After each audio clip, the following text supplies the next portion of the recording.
Chicken തോരൻ ഉണ്ടാക്കാം. അതിനായിട്ട് pan അടുപ്പത്ത് വെച്ച് എണ്ണ ചൂടായപ്പോൾ കടുക് ഇട്ടു. ഇനി കുറച്ച് ഉലുവ ഇടണം. ഉലുവ ഇട്ടിട്ടുണ്ട്. ഇനി നമുക്കിതിന് ആവശ്യമായിട്ടുള്ള സാധനങ്ങൾ: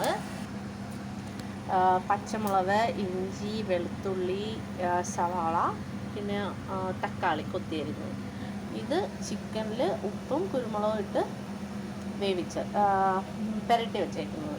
എണ്ണ ചൂടായപ്പോൾ നമ്മളതിലേക്ക് ഈ അരിഞ്ഞ് വെച്ച പച്ചമുളക്, സവാള, വെളുത്തുള്ളി, ഇഞ്ചി എല്ലാം കൂടെ ആഡ് ചെയ്ത്, നമ്മൾ ഒറ്റയ്ക്കൊറ്റയ്ക്ക് ഇടുന്നതും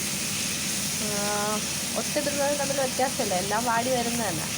അപ്പോൾ ഇത് ആഡ് ചെയ്തിട്ട് ഇനി കുറച്ച് ഉപ്പൂടെ ആഡ് ചെയ്ത് നന്നായിട്ട് ബ്രൗൺ കളറാവണം. ഇനി ഇതിലേക്ക് വേണ്ട അരപ്പിന് വേണ്ടി തേങ്ങ, പെരുംജീരകം, ചെറുജീരകം, മഞ്ഞൾപ്പൊടി, ഗരം മസാല, കുറച്ച് ചിക്കൻ മസാല, കുരുമുളക് പൊടി, നമ്മുടെ മുളക് പൊടി, കുറച്ച് മല്ലിപ്പൊടി, ഇത്തിരി കൂടുതൽ മല്ലിപ്പൊടി, ഇതെല്ലാം കൂടി ഇട്ട് കൈ വെച്ച് നന്നായിട്ട് ഞവടിയതാണ് ഇത്. നമ്മൾ ചിക്കനും ഇതെല്ലാം കൂടെ ഇട്ടൊന്ന് വരട്ടിയിട്ട് ഇപ്പോൾ അരപ്പിട്ട് അരപ്പ് കഴുകി വെള്ളം ഒഴിച്ചു. ഇനി ഒന്ന് വറ്റിച്ചെടുത്ത് തോരൻ്റെ പരുവത്തിലാക്കണം.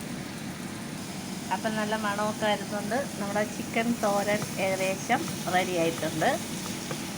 അപ്പോൾ ഇതാണ് ചിക്കൻ തോരൻ. എല്ലാവരും ട്രൈ ചെയ്ത് നോക്കണം.